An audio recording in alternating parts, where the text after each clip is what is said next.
Hi, welcome to Straight Talk About God video. I'm Jack, and this is segment number 6 in the series, and we're going to deal mainly with the origins of the Celts. And again, that's a big, broad definition of Celts, because sometimes the Scythians were called Celts by some people. Sometimes the Cimmerians were called Celts by some people. The Greeks called the Cimmerians Keltoi. So you'll forgive me if I use the English pronunciation with a C instead of a K. But it's all the Israelites, as we'll see. Where did they come from? You know, where did the Scythians and the Cimmerians, all those Celtic tribes, where did they come from? Okay, I mean, we know we've done 5 segments already and talked about this as we went, but now we're going to lock down a bunch of details. Okay, so we got the last time it was the history of the kingdom of Israel, and we took that up to the official fall of the kingdom in 721 when Samaria, the capital, was conquered finally.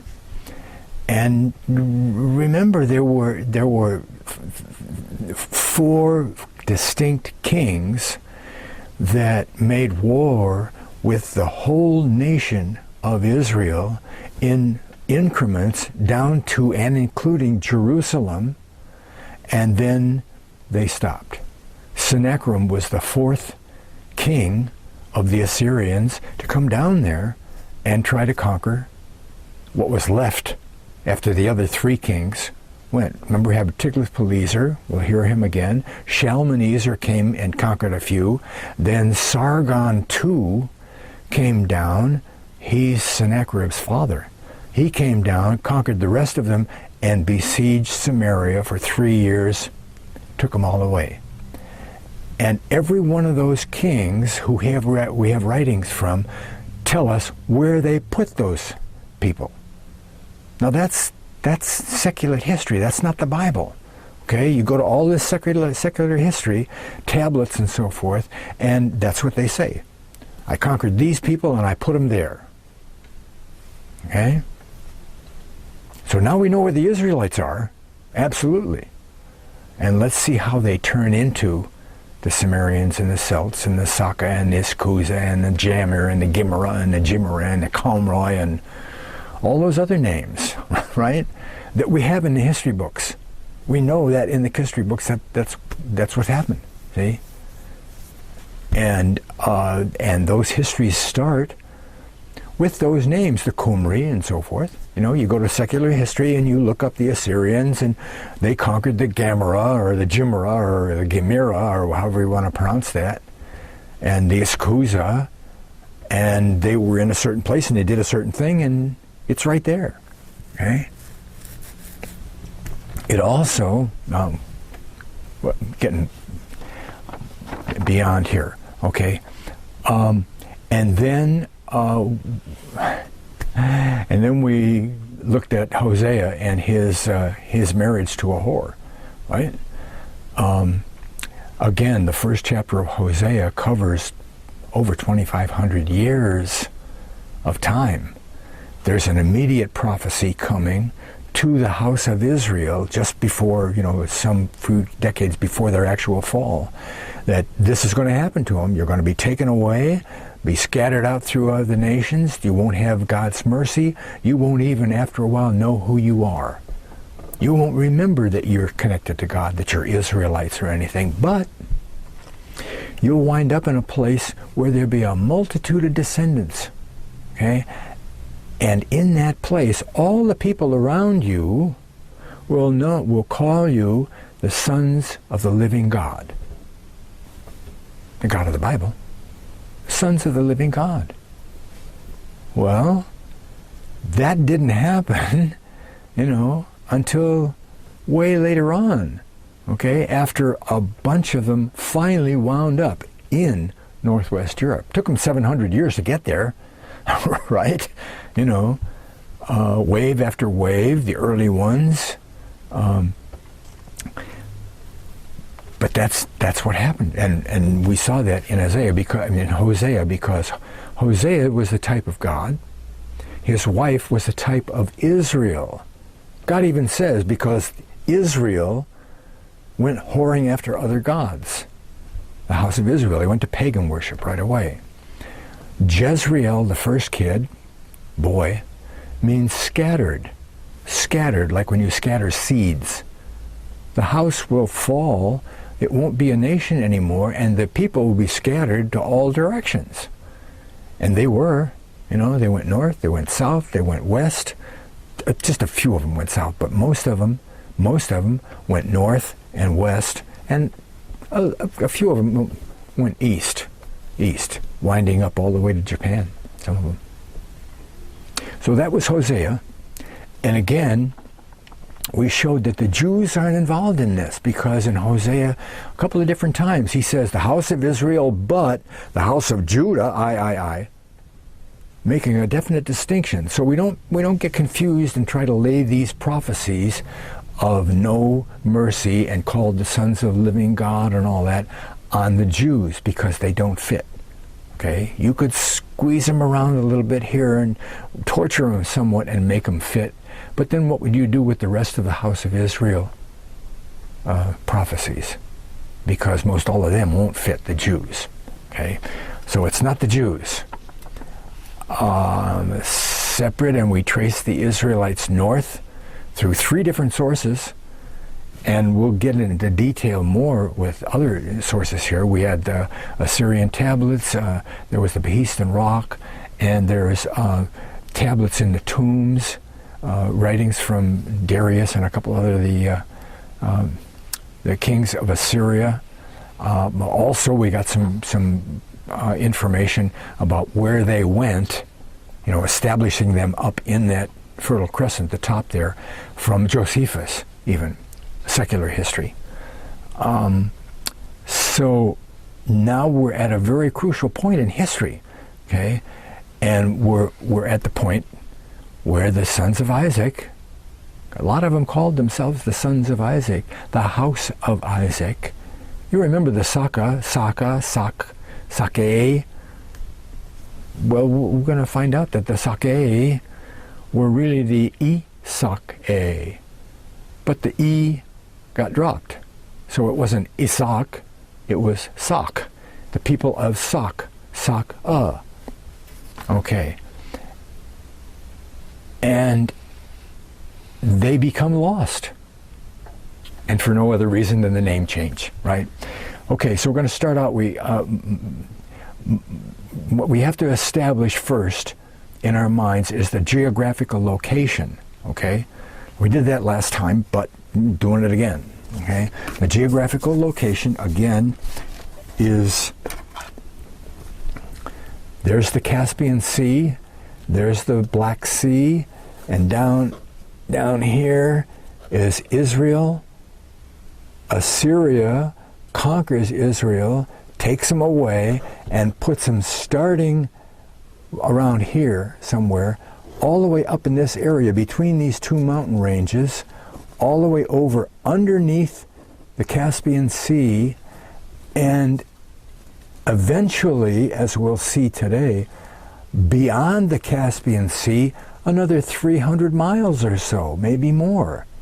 So this whole area from way over here, all the way over to underneath the Black Sea is like 800 miles, and it's about 150 miles deep, okay? Big area, okay? Can you see that better here? That's more of a topo map, okay? They come from Israel up into underneath the Black Sea, over in here underneath the Caspian Sea, and this map doesn't go that far, okay? There's Lake Urmia, which we'll hear about today. There's Lake Van, and the Caucasus Mountains up through here, where we come up through the Caucasus Mountains to the Dariel Pass. Can you see Dariel Pass there? Okay.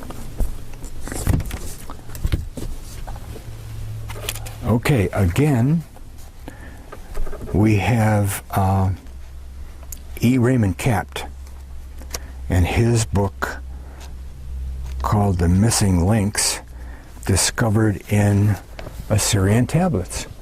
Missing links discovered in the Assyrian tablets, E. Raymond Capt. Okay, great little book.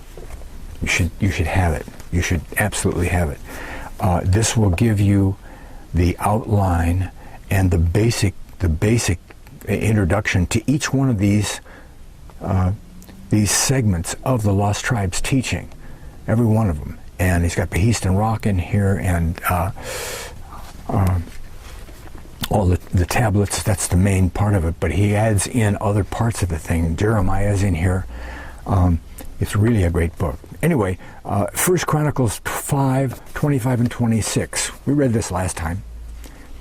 And they transgressed, the house of Israel, they transgressed against the God of their fathers and went a-whoring after gods of the people of the land whom God destroyed before them. You remember Jeroboam immediately set up idols at Bethel and Dan up north, so that the people wouldn't go down to Israel, to Jerusalem anymore. And they went to paganism immediately, and none of the 17 kings, or was it 12? I think it's 17 kings of Israel went the right way. They all were pagan, okay? For the gods of the land, God who destroyed before them, and the God of Israel stirred up the spirit of Pul, king of Assyria, and the spirit of Tiglath-Pileser, king of Assyria. That's not two kings, okay? I think you know that from previous segments. God always wants to make sure that we know who we're talking about here, and that he means what he says, and so he repeats himself all the time. You know, you go through the Psalms and see if one verse after the other doesn't repeat itself. Okay? It says it one way, and then it says the back half of the verse says it the other way. Okay? And it means all the same thing. It's a repeat and repeat and repeat. At the mouth of two or three, a thing is confirmed. Tiglath-Pileser, king of Assyria, and he carried them away, even the Reubenites, the Gadites, and the half-tribe of Manasseh, and brought them unto Hala, Habor, Hara, and the river Gozan unto this day. Okay, here it is again. Here it is again. But maybe you can see that this time here. Oh gosh. What is that, Hala? No, that's Medea. Wait a minute, here's Hala over here, and then Hera is here. Okay, Hera, Hala. Here's Habor. See, it's underneath the Caspian Sea, and backed up by a mountain range. So they're between the mountain range and the shore of the Caspian Sea. Those three, and the river Gozan is right here, right there, off the Caspian Sea. Okay, that's where 1 Chronicles, the history of Israel by the Jews. Okay, Chronicles is from the tribe of Judah. Their history of Israel, the whole tribes, all 12, written by the southern kingdom, Judah. Kings is written by history. Is written by Israel, the king of all. I mean, the history of all Israel. So the Jews later on, after they were conquered, and they wrote down the history, and they said, this is what Assyria did. He came and took them away, all these guys, and they put them up there. Boom. And that's the end of it. That's all the Bible, all the information we can get out of the Bible. So, they must be lost. They must be lost. I watched a clip on YouTube last night, and it was about the Lem. I think that's pronounced right. It's a black tribe in southern Africa, South Africa, all the way down to the bottom, who They have synagogues. They're all black. Have synagogues. They all wear yarmulkes and prayer shawls, and they do all the feasts and all that. They claim to be Israelites. Now, the only way I can reconcile that is out of the Queen of Sheba. Queen of Sheba with Solomon, and she had kids down there, and that's where the black people came from. Haile Selassie, maybe you remember his name from a long time ago. He was the king of Ethiopia, claimed to be a Jew. The Ark of the Covenant is claimed to be in Ethiopia, and they guard it. They have something there, and they guard it, and only once a year, one person, the same person until he dies, can go in and do what they do with the Ark of the Covenant and come out. Where do all those Jewish, those people practicing Judaism, where do they come from? You know. Anyway, the narrator was a Jewish fella, but he wanted them to be one of the lost tribes of Israel. There were no black people in the lost tribes of Israel. Okay? They were all white people. Right. Okay. We got where they are. And I told you how big it is. A huge, huge property in there. I have a book here, but I don't think that's going to make any difference. No, you don't have to see that. Okay, but now we want to go again back to, oh no, not again. We go to Filmer. Really good little booklets by this guy, the E.W. Filmer. See here.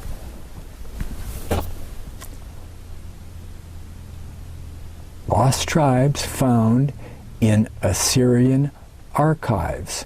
W.E. Filmer.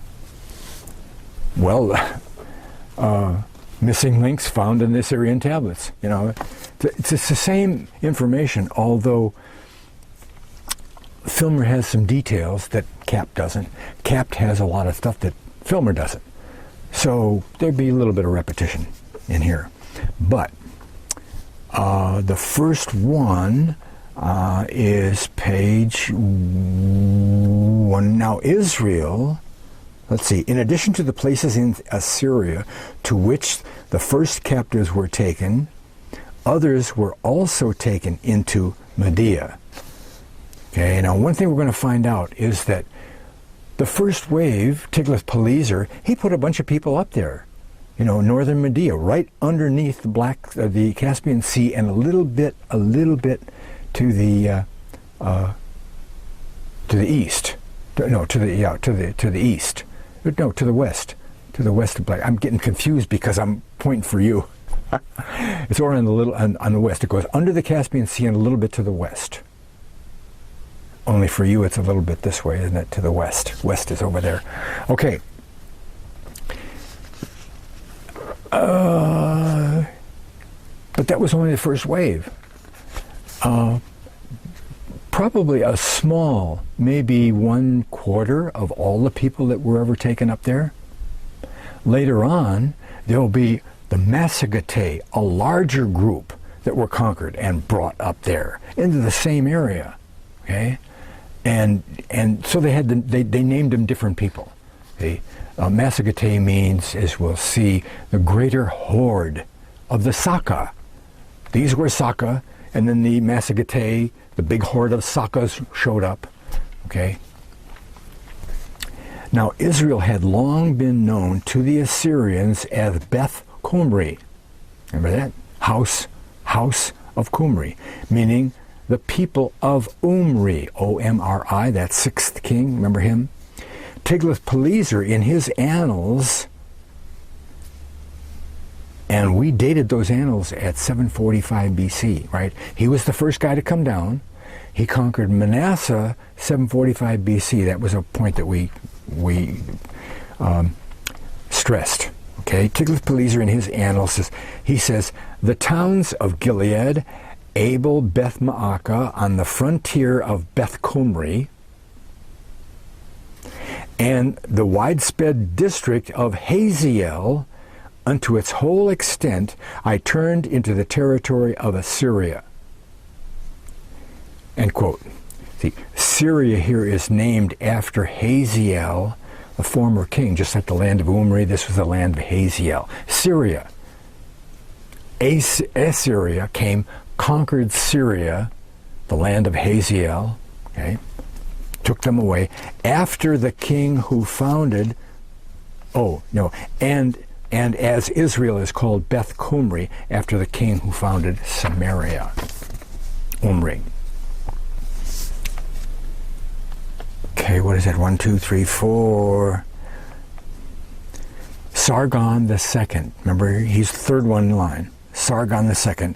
On a 9-sided prism to be seen at the British Museum, he calls this, quote, the land of the house of Umri. Umri. Right?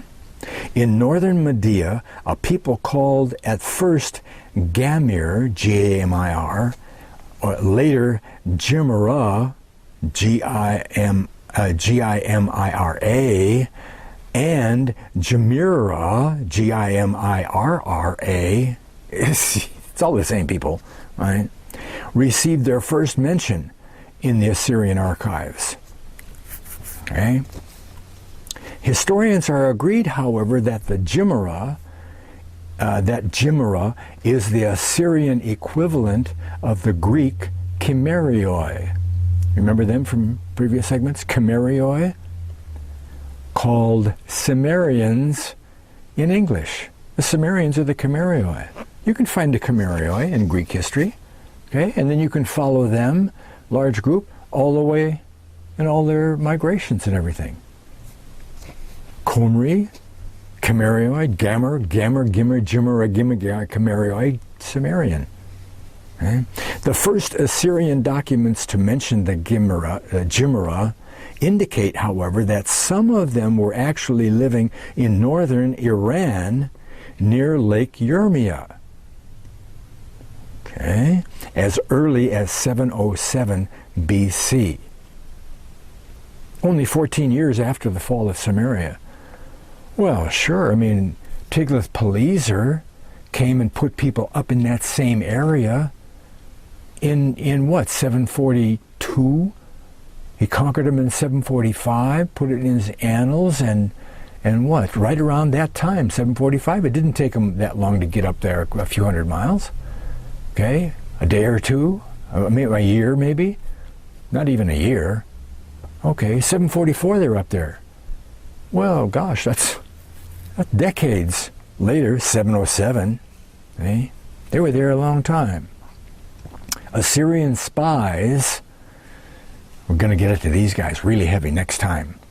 Assyrian spies keeping watch on their northern frontier said that the Urartians were defeated by the Gemirra south of Lake Urmia. Okay. Oh, maybe I can find this, maybe I can't. Here it is here. Here's, oh, they aren't on here. Oh, that's too bad. That's too bad. Well, I thought I had a map there that had those guys on there. Anyway, I could show you where it was. Anyway, okay, so you got the Black Sea here, and again, well, here, Lake Urmia. Here's Urmia over here. They were put down in northern Iran, and wait a minute, is that Sargos, Armenia? No, it's not. It's on a different map. We'll get to that. Lake Urmia. Okay, the Urartians lived up here, the very top, just under the Caucasus Mountains. The Urartians. The Mani lived over way east from there. So what he's saying in there in his inscription is that he conquered these people, or the spies were watching on the border to see what the Urartians and the Gemmer were doing, because they were fighting. And what's he say? What didn't he say they beat him? Yeah, the Urartians were defeated by the Gamir south of Lake Urmia. And we don't do, we do 4, 5, 6. The archaeological evidence clearly shows that no Scythians appeared in South Russia. Where is South Russia? Right on top of the Caucasus Mountains, right? Until 600 BC. There weren't any Scythians up there until 600 BC. Whereas the Cimmerians were known from various historical sources to have been in Asia Minor under the Black Sea throughout the 7th century. Again, you go up through the Caucasus Mountains and the Darial Pass and into Scythia. And this is Russia today. The steppes of Russia are this area right above the the Caucasus Mountains. And nobody can find any trace of the Scythians before. Why did they call it Scythia? Again, they don't call them Scythians because they were in Scythia. They called the land Scythia because that's who was there, the Scythians. Nomads. They were nomadic people. They lived in skooths. Skooths. Skooth is the Hebrew word for booth. A booth. They were temporarily to build a booth for the Feast of the Tabernacles, so that they would remember their 40 years in the wilderness living in temporary shelters. It's a wonderful festival to end the year festival, the festival years, and it's a joyous thing. And they get a bunch of branches out of the palm trees or wherever, put them up on the roof, and they live outside for the week, or the 8 days it is.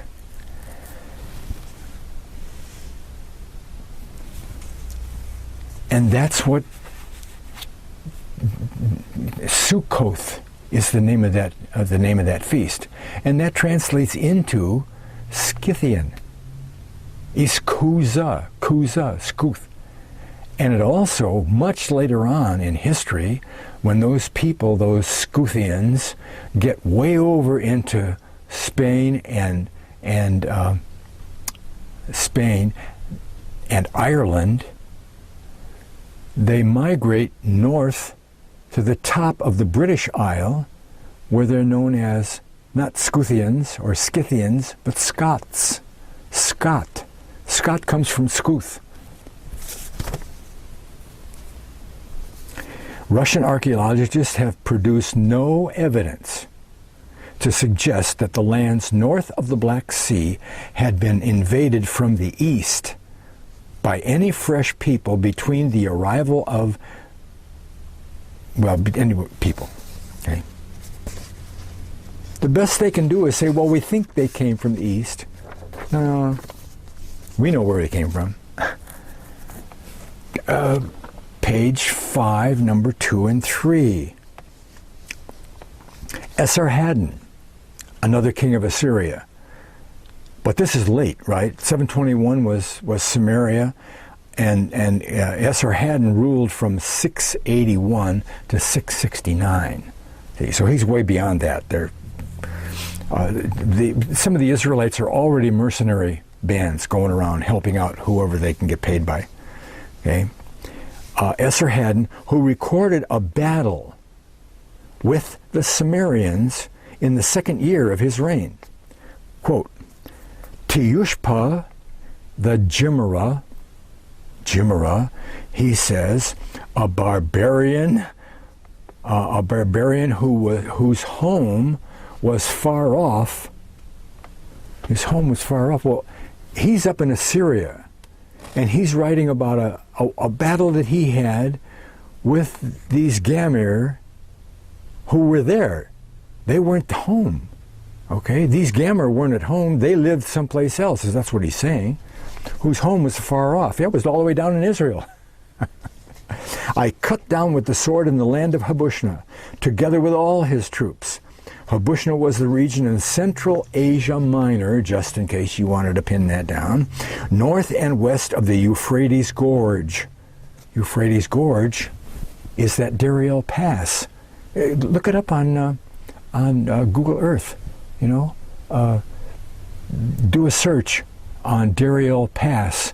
You get a lot of pictures and stuff. It's really, there's a river that runs through there. See, okay. One of the rest of on the rest of them who were not guilty of rebellion. They were guilty of rebellion, the Gamir, right? Okay, and insubordination. I imposed a heavy yoke of my sovereignty. So this suggests that the Jimra rather, had been guilty of rebellion. Okay? And therefore were subject to, you don't rebel against somebody unless you're subject, right? Okay? And as I mentioned before, some of these bands of mercenaries were used by Nebuchadnezzar. It's only 120 or 50 years later, after they were installed up there, that Nebuchadnezzar beat up on Jerusalem, and he used Scythians to help him, because they in one of the gates of Jerusalem that they dug up from that time, the destruction, it had arrow points in there that are used only by the Scythians and Israelites. They're long, triangular shaped points, and they were in the door to the gate.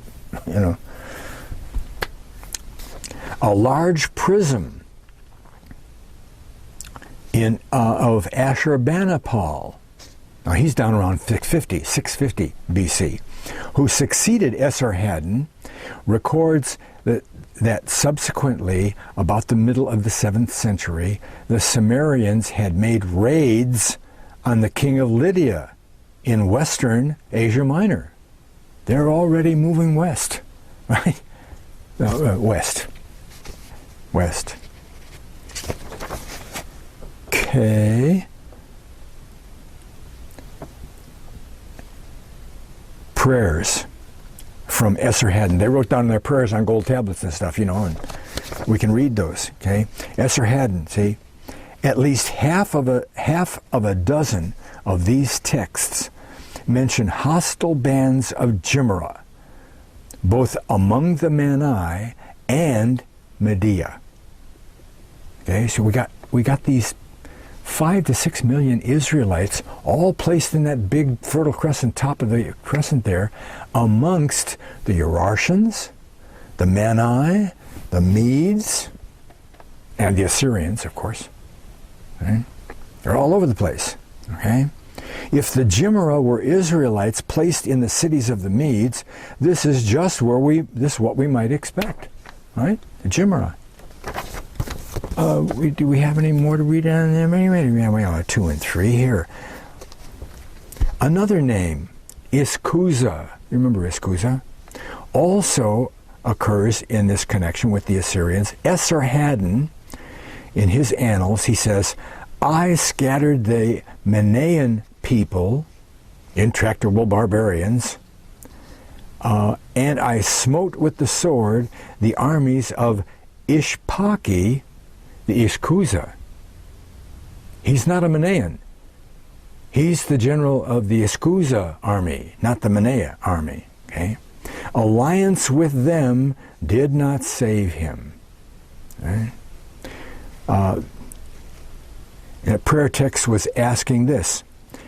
Will the Iskuza warriors who live in the district of the Mani, that's clear, and have moved to the frontier of the Mani succeed in their plan? Will they march out from the pass of Habushkia and reach the towns of Harenia and Anasuskia and take booty and heavy spoil from the borders of Assyria? Mani, Gamir, Jimra, whatever. These two texts clearly place the Iskuza among the Mani in the north. Okay? It's the equivalent, it is evident from these texts that during Esarhaddon's reign, hostile bands not only of Jimra, but also of Iskuza. You see, the Assyrians had three names for them. Okay? Gamir, Iskuza, and Khumri. Three names for the Assyrians. The Persians called them Saka and Scythians and Massagetae. So in the Assyrian annals of Esarhaddon, he calls them the Iskuza, but they were three different groups. Okay, the Gamir were over farther to the west of the Black Sea, and over to the east, underneath the Caspian Sea, was where the Iskuza were. Again, you got 5-6 million people, huge groups. You know, the whole tribe of Manasseh, half tribe, plunked down in one place. Well, they're already there. What happens when Naphtali shows up in the second wave under Shalmaneser or whoever? Boom, they don't take the same place that Manasseh does. Manasseh's already there. So you got all these different groups, and they're called different people, different names by the same people, because they're different groups. Iskuza, a brand new name in history, from the Medes. Iskuza was the Assyrian name for the people whom the Greeks called Scythians. See, there you are. The Iskuzans are called Scythians. And actually, some of them did go up through the pass, because they were over to the east. They went up through the pass. So some of the Iskuza are called Scythians. But what about some of the Iskuza that didn't go up there? Weren't they called the Cimmerians also? See? You want to get confusing. We're going to lay a whole bunch of names out here, and every time you look at one little place in history, you're going to look at these people, and you're not going to know who they were before that or who they were after that and where they went and why they called them this. And the same people over there have a different name. They were called by the Greeks Scythians. And Herodotus informs us that the Persians called all the Scythian tribes Saka. All the Scythian tribes. Well, that kind of says that he means that all of the Israelite tribes, all of them, all 10 of them, are called Scythians, you know. Saka by the Persians, S-A-C-A-E, remember? Saka. Sakasine, where the Sakas are. Sakasuni, Saka sons, the sons of Saka. Sakasun, Sakasun, Saksons. Until the initial I, or they call him the Sakai, the initial I of the name Isaac, though retained by the Assyrians, Iskuza, was dropped by the Persians, probably because in Hebrew the accent fell on the last syllable. Isaac. Okay, Isaac. Ooh, do we want to hear about Rawlinson? I mean, Lyard in here. 1-3. We don't want to hear about Z. Well, I guess not. I guess we'll get to that later on. But now, Henry Rawlinson. He's the one that went over to Behistun Rock. Okay, the first is there's a famous rock inscription of Behistun in the land of Hamadan Ecbatana. Ecbatana is the old capital of Persia, and it's like west of Babylon and up a little bit north.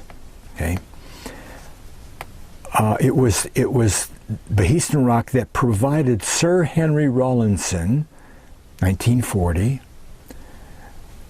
the key to translation of Assyrian cuneiform writing. So up until 1840, they couldn't figure it out. They hadn't translated it yet. But he went up there and translated, took it all down, and then translated it. Behistun Rock.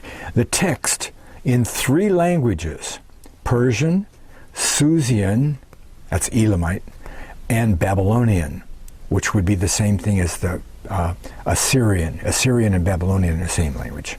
Okay. Includes a list of the peoples over whom Darius ruled. Darius the Great. It's either 515 or 523 BC is Behistun Rock, or when it happened, when he did. I think it was 515. We'll get to that. Darius ruled among these were the Saka. It's written down there in stone, or Saka, in Central Asia. In both Persian and Scythian versions, these are called Saka. Saka. But in the Babylonian version, the same people are called Cimmeri. Cimmeri. Translated, Cimmerians. A trilingual inscription on a sheet of gold published in 1926 by Sidney Smith of the British Museum. So in Persian and Elamite versions, the original for Scythia is Saka. But in the Babylonian, it is once again Cimmeri. One time it's Cimmeri and one time it's Cimmera, or it's a different place. Okay. Finally, an inscription in the tomb of Darius again lists the nation over whom he ruled, but here 3 different groups of Scythians. You see, they're all Scythians, they're all Israelites, but they weren't all Naphthalites. Okay? Scythians are mentioned. He doesn't give those names, but Kept does. We'll get to those 3 different names. Each time they are called Saka. Saka in the Persian and Elamite texts. But all 3 times they are called Cimmera in the Babylonian translation. Okay, that's part of the tablets. That's an overview of the tablets. Wait till next time when we actually look at some of the tablets. Over and over and over. Neat stuff. Boring. Boring and neat.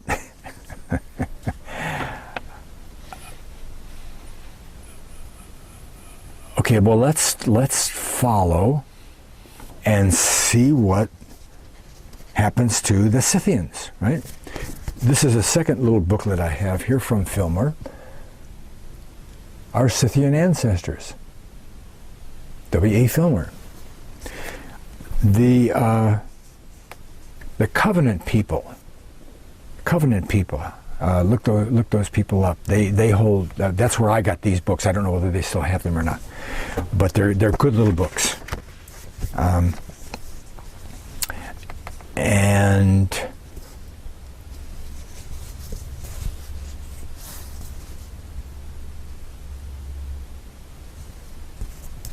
oh, that was the other book. Okay, 4.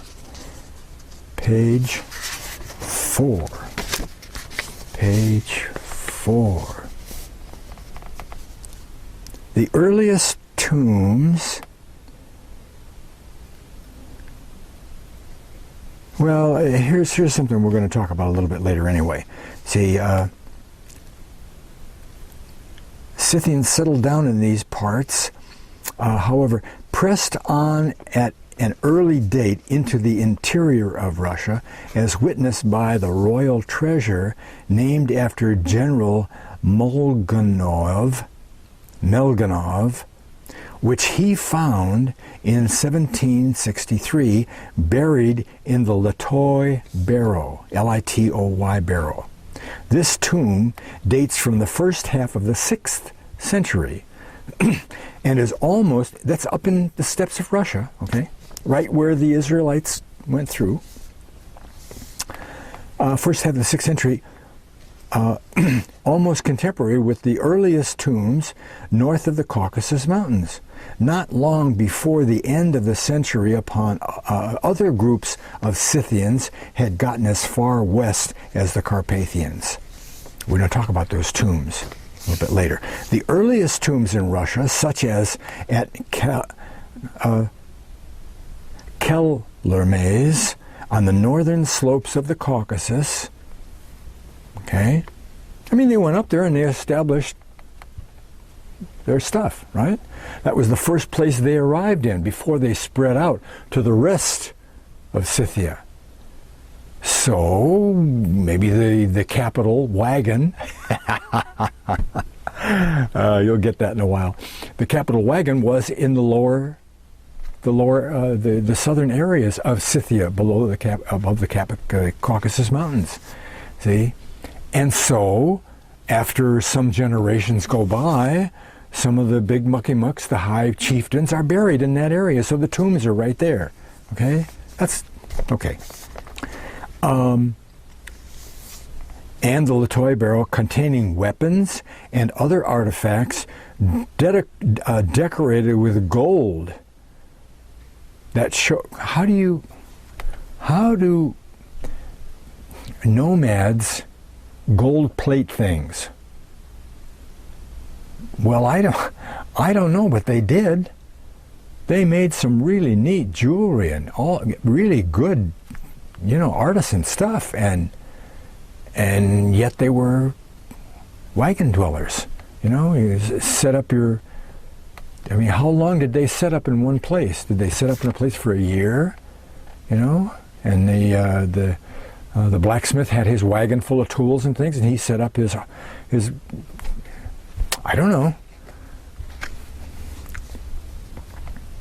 Weapons, other articles decorated with gold, but show a close connection not only to the earliest Scythian designs, because they knew them, these are Scythian art things, but they also found at Ziwiye, Ziwiye,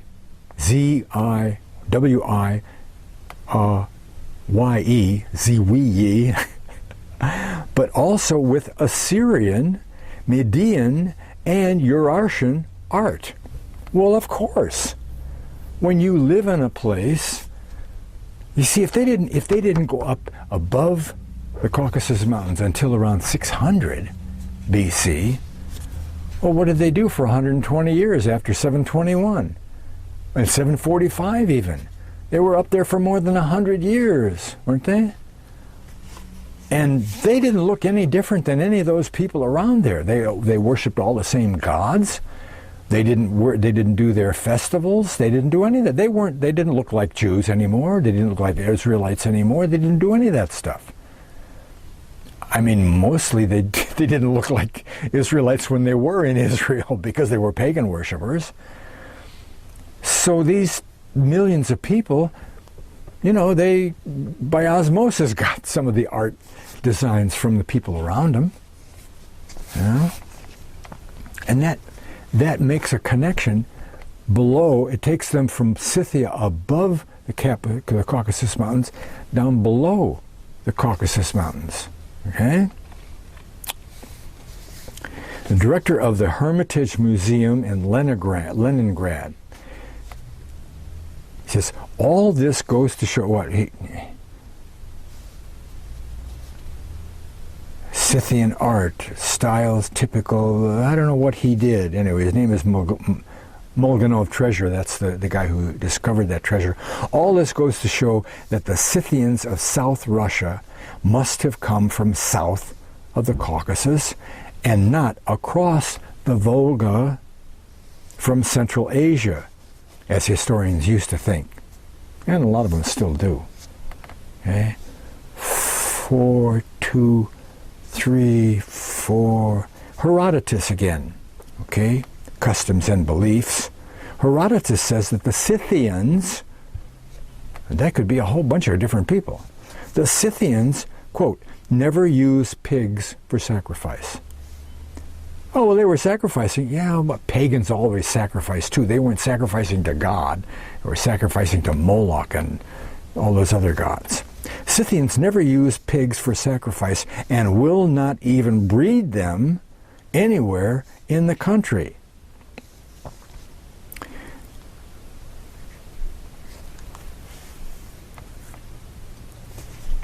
When does Herodotus write?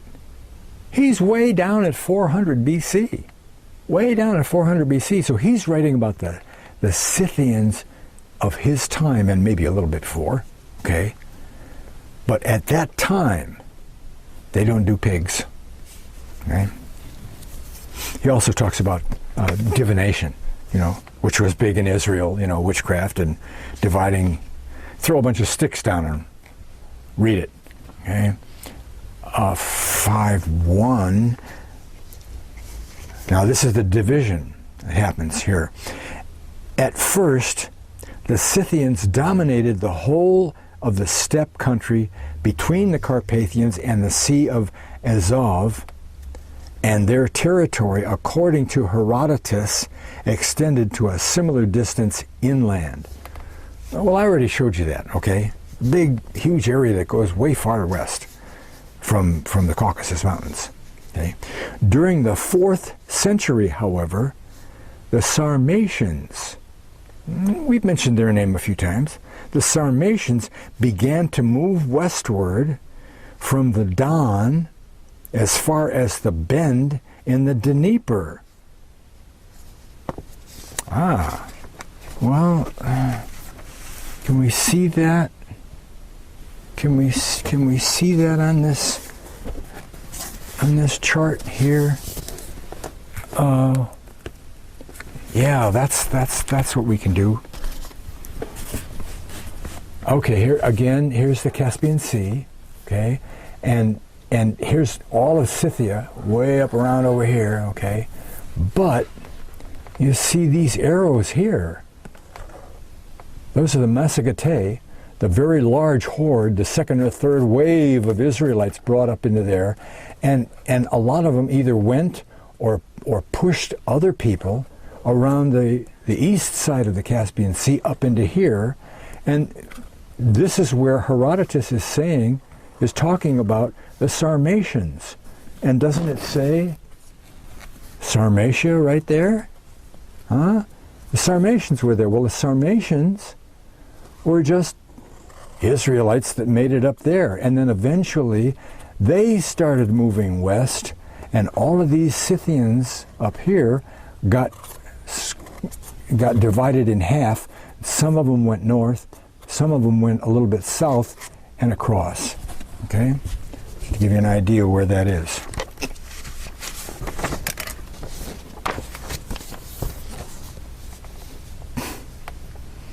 It's often, however, overlooked that a considerable number of royal Scythian graves dating from the 4th century and later have been found south of Kiev and the Pripet marshes in an area extending from the Dnieper as far west as the upper reaches of the Dniester. Oh, that's another thing I wanted to point out to you. You talked about the Don River. Okay. The Sarmatians are up in here. Sarmatians are up in here, and the Carpathians are over here. That's where the Scythians are. Where's the... Yeah. The Scythians are all over in here, and the Sarmatians are up to the Don River. The Don River. But they push to the bend in the Dnieper River, okay? It comes up and it goes here. But there's another river here called the Dnapris River. Well, isn't that interesting? They have DN, Ypres, and DN, Napris. Dnapris, where the DN and the Dan aspirin here, or Don River. Well, what's going on there? Way down in Egypt, during the 400 years that they were there, the tribe of Dan, which we'll get to in extreme detail, it's wonderful stuff. The tribe of Dan, along with their cousins, the Phoenicians, made it around the whole world, right? And they scouted out all of the rivers and towns and places to go, all the way over to England. And if you look, you see, first of all, the DN, that was Dan's name. Dan's name is DN. There's no vowels, right? No vowels.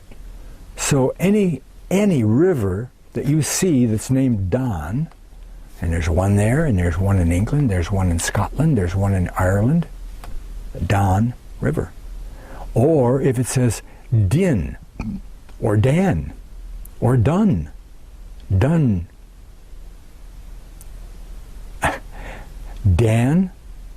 Dan's place is Denmark. Sweden. Danube River. All those Dons and Dans and Dins and Duns, Sardinia, the island, they're all named by Dan. Everywhere he went, he put his name down there. Okay? That's what I wanted to show you. But they moved over into here, a couple, 300-400 miles, and pushed those Scythians up north and down south, which caused more confusion, because now in Scythia, the land of Scythia, we've got these Sarmatians. Well, we got Scythians, now we got Sarmatians. How am I going to keep those straight? One of the first to appreciate the significance of this fact was M.I. Rostovtsev, who wrote, "We cannot but recognize that the 4th and 3rd centuries the Scythians endeavored to install themselves as a ruling class in the northern regions of their empire, to transform their suzerainty into real domination, and to extend that domination as far as possible to the north. It will not be denied that this Scythian expansion, hitherto unnoticed, is an historical fact of the first importance." He says it's really important that we recognize that. Well, he's right. He's right, see? The Sarmatians advanced from the Dnieper to the Carpathians during the last 2 centuries before the Christian era. Okay? So from 200 BC to AD BC line, they kept moving west. Well, what are you going to do with this big horde of people? Okay? You're going to get out of their way. Strabo, describing the various parts of Asia and Europe, he says this, quote, "Of the portions thus divided," parts of Asia and Europe, in the portions thus divided, the first is inhabited in the region toward the north and the ocean by the Scythian nomads here, Strabo is calling them nomads, and wagon dwellers, see, wagon dwellers, and south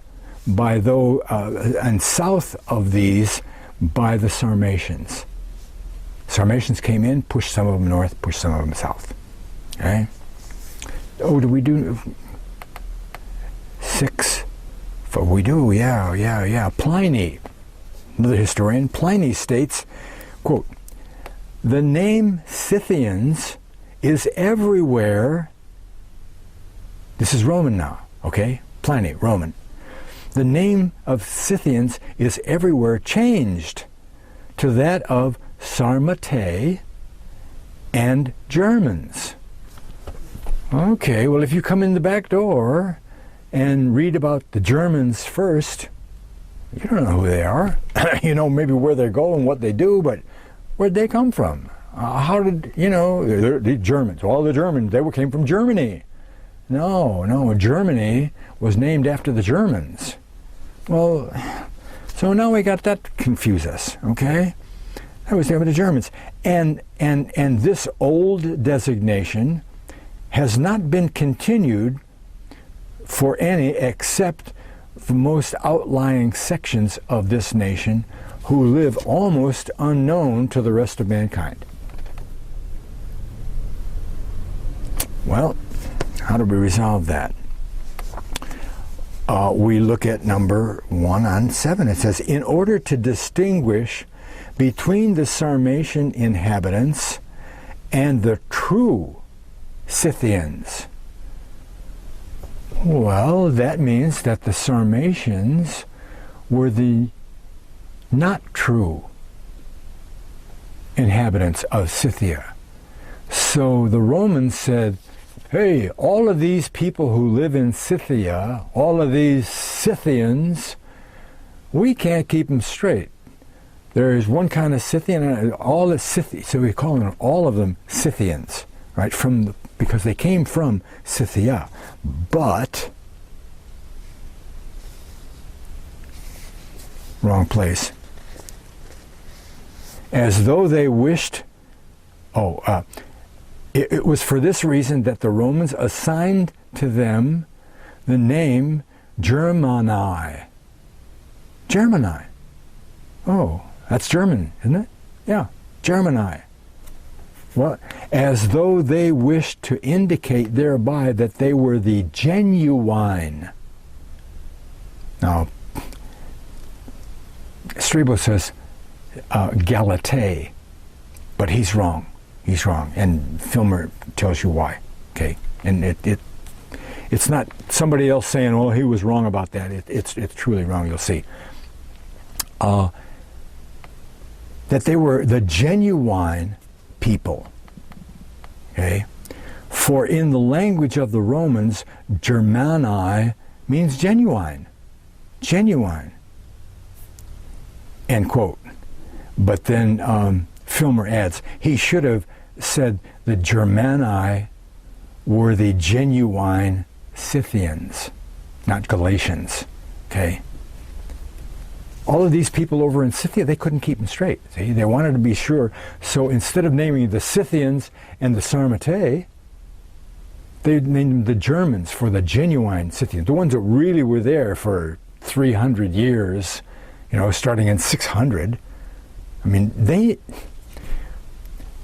Roman historians, they knew from their writings when the Scythians were over in the steppes of Russia, 600 BC. They knew, okay?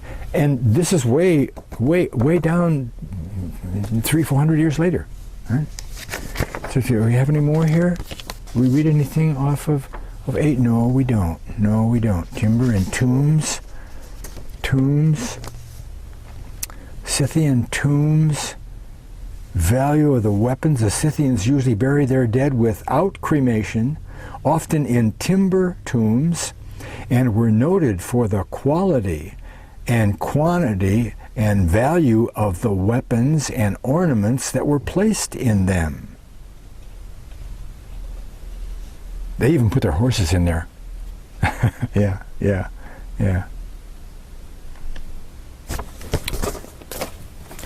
Okay, let's go back to links. And let's see, page 131 here, back to links. Saka scene. Yeah, that's what I wanted to show you. Yeah, okay. This is good. Just a little bit by way of review. Okay, Caspian Sea, and Israel's way down here. Okay, they put them down up in here, and there's a range of mountains under here. They put them down in here next to the sea, and then a bunch more came and pushed and got settled and pushed way up over here. Okay, and they became. What does it say? See, here's the Massagetae.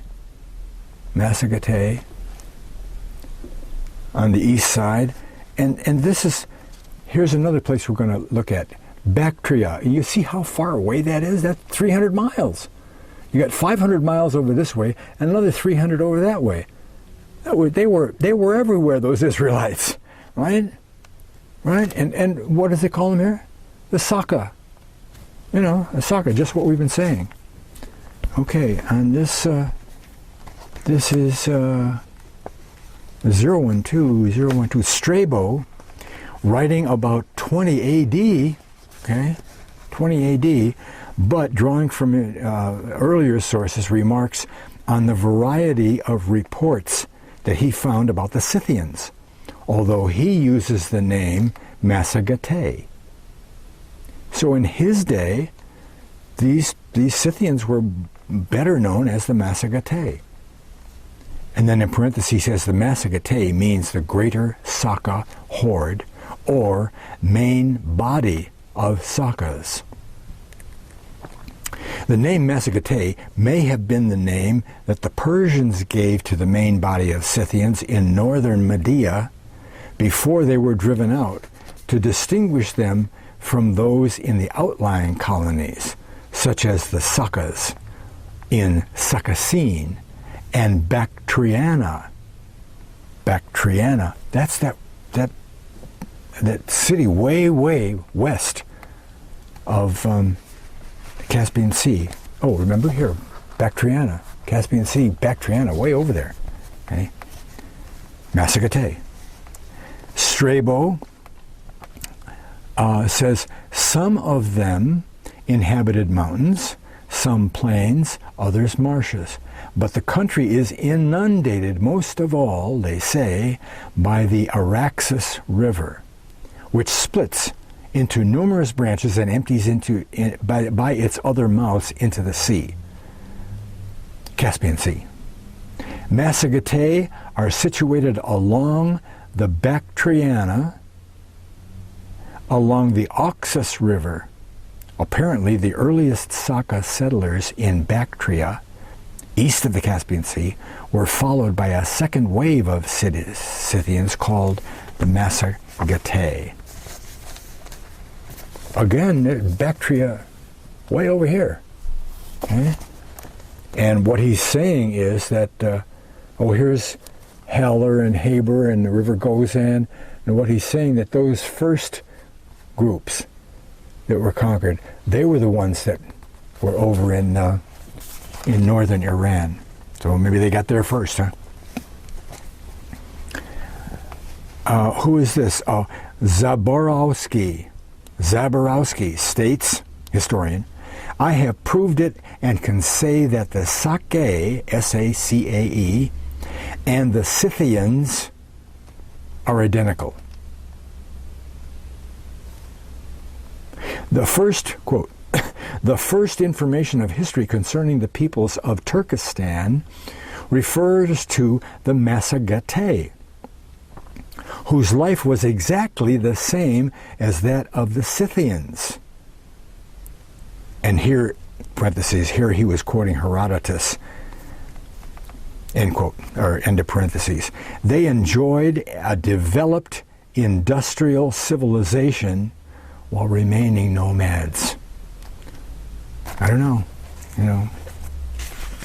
The prince comes to the blacksmith, and he says, here's my new sword, gold plate the handle. You don't just put a couple of logs on the fire and gold plate a handle of them. You got to melt that metal. How do you do that? You got to have equipment. How do you do that when you're doing your wagons? That's one of the reasons. Another thing is that they didn't write anything down. They didn't have any histories and stuff. See, and for those two reasons, and mainly this other reason here, they were in wagons. They just went around. They were just nomads. Well, they couldn't have had any kind of a high culture. Oh no. They did. Okay, let's see, 41-54. Sakas, Cimmeri, see. By this time, 517 BC, Yeah. He did Behistun Rock in 515 then, because this is Darius in 517. A branch of the Cimmeri, called Saka by the Persians, had already migrated a long way beyond Bactria, and dwelt in the eastern extremities of the Persian Empire. That's another 200 miles. So now we've got 1,000 miles at least from one end to the other over to the Black Sea. Okay?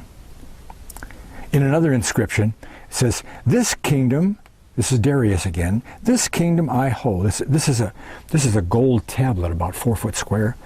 "This kingdom I hold is from Saka."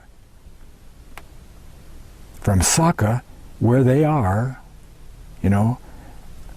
which is beyond Sogdiana. So, in other words, he's saying, way over there, beyond Bactria in Sogdiana, that's where my kingdom starts. And it goes all the way east to where? It says, to Cush.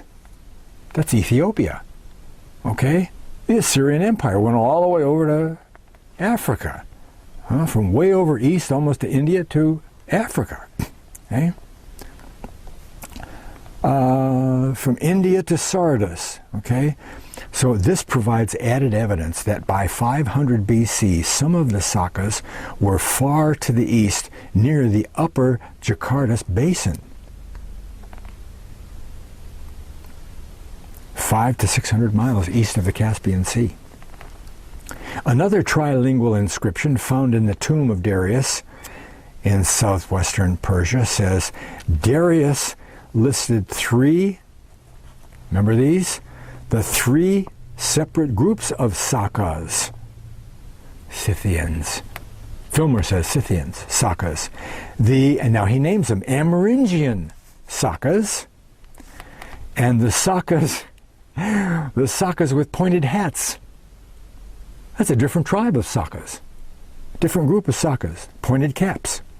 And the Sakas who are beyond the sea. Pretty good. But in each case, Cimmeri in the Babylonian text is translated Saka in the Persian. So no matter what history you got, they're the same people, they just got different names. Oh, we got the Sarmatians, we got the Massagetae, we got the Saka, Qumri, Iskuza, Gamir, Sarmatians, Germans, Cimmeri Babylonian text here. The Iskuza were called Saka by the Persians. Therefore, the logical conclusion is that the Iskuza, the Saka, and the Cimmeri are the same people. Then, in reviewing the royal correspondence of the Assyrian Empire, because he's talking about the tablets, right? 23,000 tablets dug up, got all this information out of it. Royal correspondence, it's evident that the Iskuza, the Saka, the Scythians, the Cimmerians, and the Cimmeri are all Israelites. Different groups of Israelites, all from the same stock. Okay, 41. All historical, this is Cimmerian migrations. Okay? All historical accounts agree that the Cimmerians were in the southern areas west of the Black Sea before the Scythians. Okay? Which implies that the Scythians got there. What happened to the Cimmerians? Remember I said they moved west. When the Sarmatians got to the Scythians and pushed them south, they took the Cimmerians, a lot of names, right? They took the Cimmerians' place at the west side of the Black Sea. That's one of the reasons why the Cimmerians went west too. And pushed, it was the Scythians pushed by the Sarmatians that caused the Cimmerians to move westward as the Celts. Celts This is just the English Celts for the Greek Keltoi. Okay, and Gauls, because those same people became known as the Gauls. Why is that? Well, because we're talking about a different language, right? One branch of the Cimmerians migrated to the Black Sea, from the Black Sea region in a northwestern direction into the, quote, Low Countries, Belgium, Holland, and northwest Germany. End of parentheses, to the German Ocean, North Sea, right? Up there, Denmark and Sweden, all up there, right? And occupied a tract of land known as Cimbric Chersonnesus. Cimbric, okay? Now called Jutland. Okay, I'm going to show you that in a second. Jutland. They were called at the first Cimmerians. Even then, you know, they're up there by the North Sea. Cimmerians, first called Cimmerian. Then, not inappropriately, Cimbri. Different language. See? Different language. Poseidonius, 130 to 50 BC, the Stoic philosopher also records the Cimbri dwelling originally on the shores of the Black Sea, where they had been known to the Greeks as Cimmerians. So they just call them, to change in language. Cimbris is Cimmerians. Okay? Here's a quick little map here. Shows you that they went north up into that area. They came from the Black Sea down here, and some of them, not all of them, some of them north up in there. And they were followed by Scythians also, okay? Because the Scythians are pushing, and some of them go across the top of the boot and over into France. But they're called Gauls. Let's see. Cimbri, Cimmerians. After entering Europe, the greater part of the Cimmerians moved up the Danube, scouted out by their cousins 1,000 or more years earlier. The Danube. Just look for a river named Dun, and you'll be okay. After entering Europe, the greater part of the Cimmerians moved up the Danube River through Hungary and Austria into southern Germany and France, where they became known to the Greeks as Celts, Keltoi, though the Romans called them Gauls. See, now we got the Gauls. Well, were they Cimmerians? Or were they Celts? Or were they Gauls? You see, when you come into history at a late date or something like that, oh, they were the Gauls, you know. Oh, we know what the Gauls did. We didn't know they were Cimmerians, did we? Well, wait a minute. And that's kind of important, you know, because I'll tell you about that in a second. Known as the Gauls, that was Diodorus said that part. Gold instruments and cups of native manufacture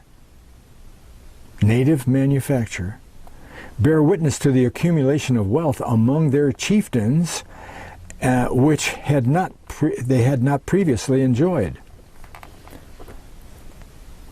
From the opening of the 4th century BC, when the Celtic tribes invaded northern Italy, the series of defeats of the Romans at the hands of the Cimbri, see, you look those up in history, stated that they were Gauls. Other Roman historians repeatedly spoke of the Cimbri as a Celtic tribe. Some of them call them Gauls, some of them call them Cimbri, but they're all Celts, Gauls. Well, Tacitus, oh no, I got to read the rest of this here. This is part. Seemingly, modern historians have been unable to accept the clear and consistent historical witnesses to the effect that the Cimbri in Jutland and the Celts and Gauls in France have a common ancestry in the Cimmerians, who had at once known to the Greeks on both sides of the Black Sea. Now I got to show you, because we're going to talk about that a couple of times. Where is Jutland? Jutland. Well, we got way over here. We got the North Sea. Okay, and yeah, here's Denmark. Okay, and that's Jutland. Okay, that's Jutland. It sticks up. You come in from the ocean, and go through that pass there, and then up atop of Jutland and over into the Black Sea. And right over here is a city, the old city called Gdansk. Gdansk. Gdansk. Later, the name got changed, and now it's let's see, it was Danzig. It's still got Dan in the name, right? Denmark, again, Sweden. Okay, so that's where they were, right up there in the North Sea. Okay. 3, Tacitus and Pliny, supported by modern archaeological research. Okay, and that's important. Okay, they're way back there around the turn of the era, and they say this is what happened, and then, 1,000 years later, they dig up a bunch of stuff that says exact same thing they did. Tacitus and Pliny, supported by modern archaeological research, state that all the tribes dwelling along the North Sea coast from Holland to Denmark were a single ethnic group, which they called the Ingavones. From this, we may conclude that the historical Frisians, Chauci, and Cimbri, mentioned by earlier historians, were of one stock. Again, they were all Cimmerians, one stock. Not only a Cimmerian, what else? But originally of Israelite origin.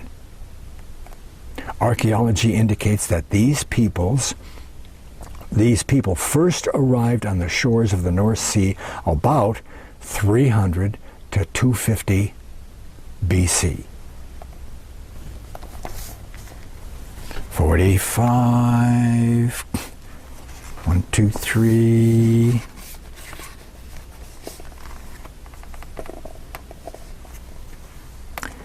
Greatly had the Celtic tribes increased in number. They crossed the Alps and Apennines and overran central and southern Italy. That's the lower people, okay? It was they who overthrew and destroyed the Etruscan power, a state exceeding that of Rome in both civilization and extent. Cimmerians start over here on their way over west. They stop off in Italy, beat up on the Etruscans, and as we'll see, found some cities. Okay? Rome continued to be harassed by the Gauls, that's what they called them, the Gauls, for almost 200 years. Milan, Brixen, and Verona were founded by the Gauls, okay? While another stream of the Celtic race poured over the great Central European plain. A little later, about 280 BC, vast hordes of Gauls from Central Europe invaded the western portion of Asia Minor. Wait, that's the other way. They came from Europe,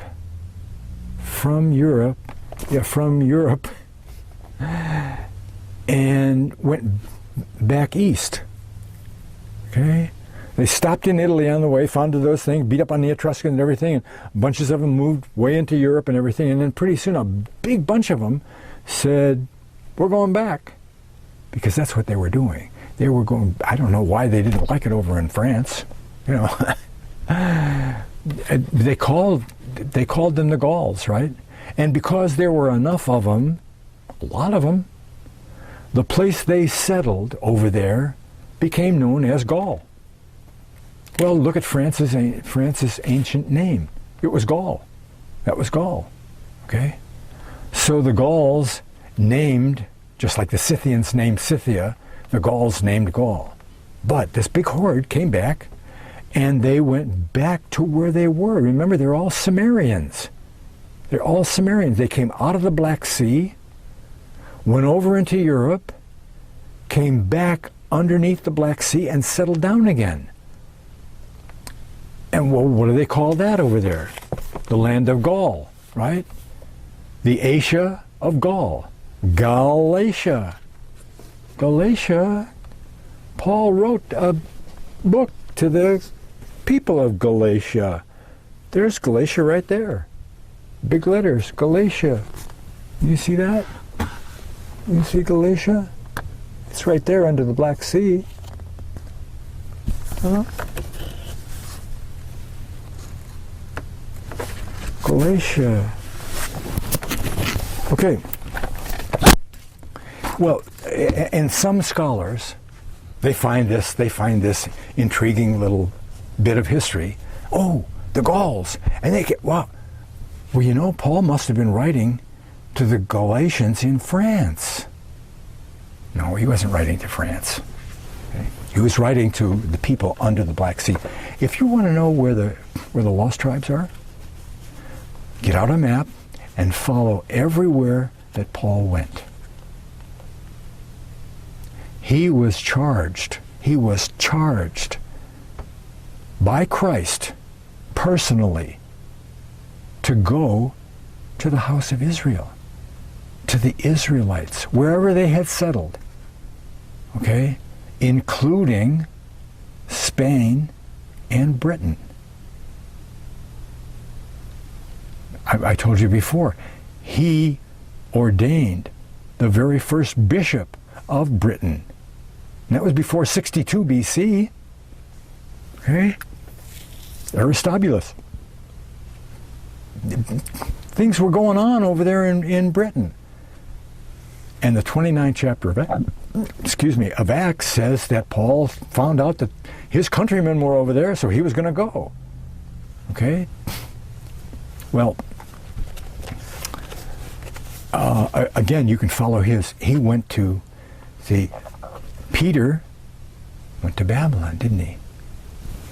Well, didn't we find out a couple of times ago what happened with Babylon? 650,000 of them went across. And 70 years later, they were doing so good. They had made such progress, and they had such good lives going, had their shops and their administrative and the government positions and all that stuff, that Cyrus came in and said, you guys can go back if you want. Anybody wants to go back, go on. Only 1/13 decided to go back. 50,000 of them went back. 600 of them stayed. And they stayed forever. They never came back. So Peter went to Babylon to witness to the Jews, while Paul was commissioned to go to the Gentiles. And when you look at the word Gentile in Strong's Concordance, very clearly it says non-Jewish group. Not heathen, see, non-Jewish group. Which now, because we know that there's two different groups happening here, Israelites and Jews, now we know that Paul was to go to the house of Israel. Exactly where Jesus told the apostles to go to the house of Israel. Okay? Thomas witnesses to the fact that what I said earlier about some of the tribes going east, or is it east for you? Going east, way east, all the way to Japan, some of them. I think we'll find this out sometime later on, but over near Bombay, India, there's grave sites from Israelites on their way migrating east. You know, I mean, they started out migrating east right away and wound up 500 miles from the Caspian Sea. Why not keep going? They did. Okay. So Thomas, the doubter, Thomas, he went to India. Okay? The apostles were told to go to the house of Israel. The house of Israel, not just Israel, the house of Israel. Okay. 45 to 3, Etruscan power, 300. Okay, they crossed the Alps, overran through the Etruscan power, Mixum, Rome, Verona, 280 BC, hordes of Gaul, they went back. They permanently maintained themselves in Phrygia and gave their name, Gaul, to the northern portion, which became known as Galatia. This is mentioned in Acts 16:6. Most Bible scholars fail to recognize in reading the epistle of the Galatians that it was written to a race of Celts, Cimmerians. Right? Professor Rawlinson remarks, he's the guy that translated Behistun Rock. Professor Rawlinson remarks, these two great invasions into Asia Minor, talking about the Celts, Asia Minor, proceeded from the same identical race. Okay? In the first instance, called Cimmerians. Okay? Israelites flowed into that place underneath the Black Sea, became known as the Cimmerians. Invasion, not invasion, influx. Okay? Called the Cimmerians. In the second, when they came back from France, Gauls. Two invasions of that area. Oh, so we've got the Cumri, the Beat Cumri, Beth Cumri. We've got the Gamir, the Jimera, the Gamira, the Jimera, the Jimerai, the Iskuza, Sarmatians, Saka, Scythian, Germans, Sarmatians, Gauls, and they're all the same people. They're all the same people, all the way down through the... show the overall migration map. Well, you've seen that a bunch of times. Different areas, right? Okay, so real briefly here, let me get oriented here. I always got to be backwards. Okay, we got the Caspian Sea, right? Caspian Sea, the Black Sea. They start out down here in Israel.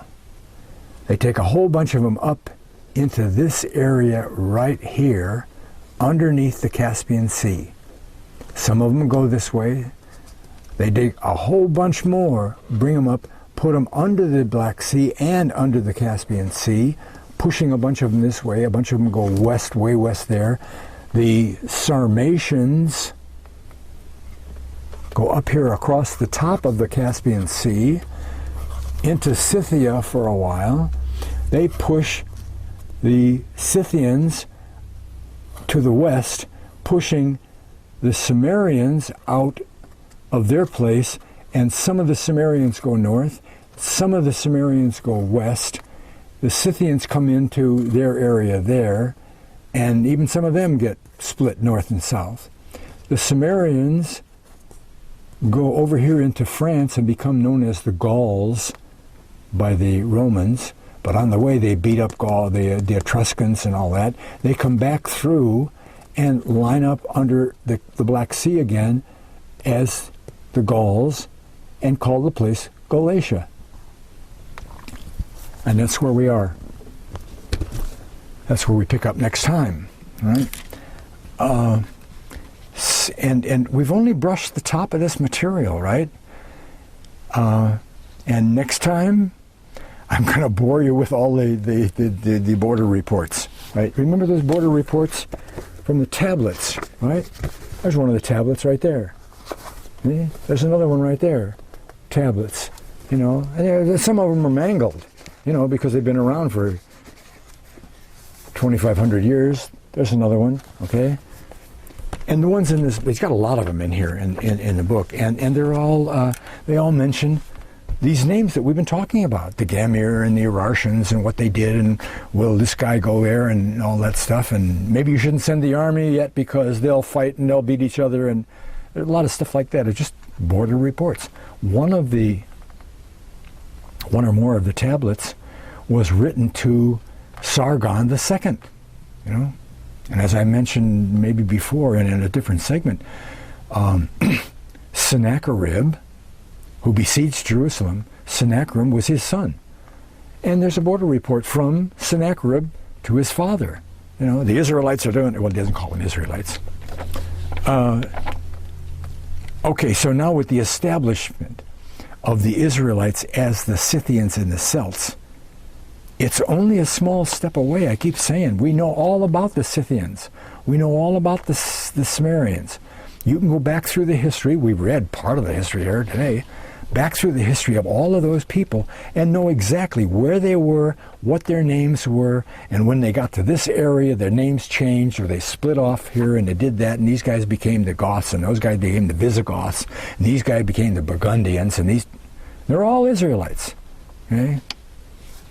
Okay, and when we study the history of the Northwest Europe and the United States, what do we see? We see the fulfillment of the promises and the prophecies to the house of Israel, specifically to Ephraim, right? Ephraim got the birthright. He's the one that got the birthright. He was promised a big horde of descendants and a world empire and possessing the gates of their enemies. All those promises to Abraham. They all came down through to Ephraim and his descendants all the way down through history.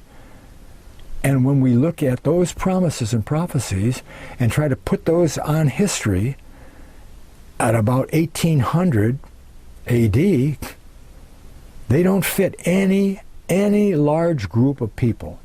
They don't fit the black race, they don't fit the Chinese race, they don't fit the brown race, they only fit Britain. They only fit Britain and the Northwest Europe. That's all. So after today's evidence, it's hard to believe that the history books are really researched, you know, because I mean, I've got more than just this one. This is an okay little book, you know, 1941, you know, but it's got decent history in it, you know. But I've got 3 or 4 books that are twice the size of this, okay? And like I said, it's hard to feel that those guys actually researched anything, because you can't find any of this stuff in there. You know, they don't know who they were, where they came from, or any of that. You know? God. So there's the origin of the Celts and the Scythians, and you know, I call them all Celts, okay? Like some of the historians call them all Scythians or call them all Celts, whatever. And again, next time, oh boy, Behistun Rock. Behistun Rock. I can show you just a teeny bit of Behistun Rock here. There's Behistun Rock, Okay? And you might want to stop the film and take a good long look at this, because this tells the whole story of Darius conquering the 10 tribes of Israel. He's got the 10 chieftains tied together by a rope, and one of them he's got his foot planted in his chest, right? Behistun Rock. And we'll take a look at the border reports. So that's it for this time. Thanks a lot for watching. God bless.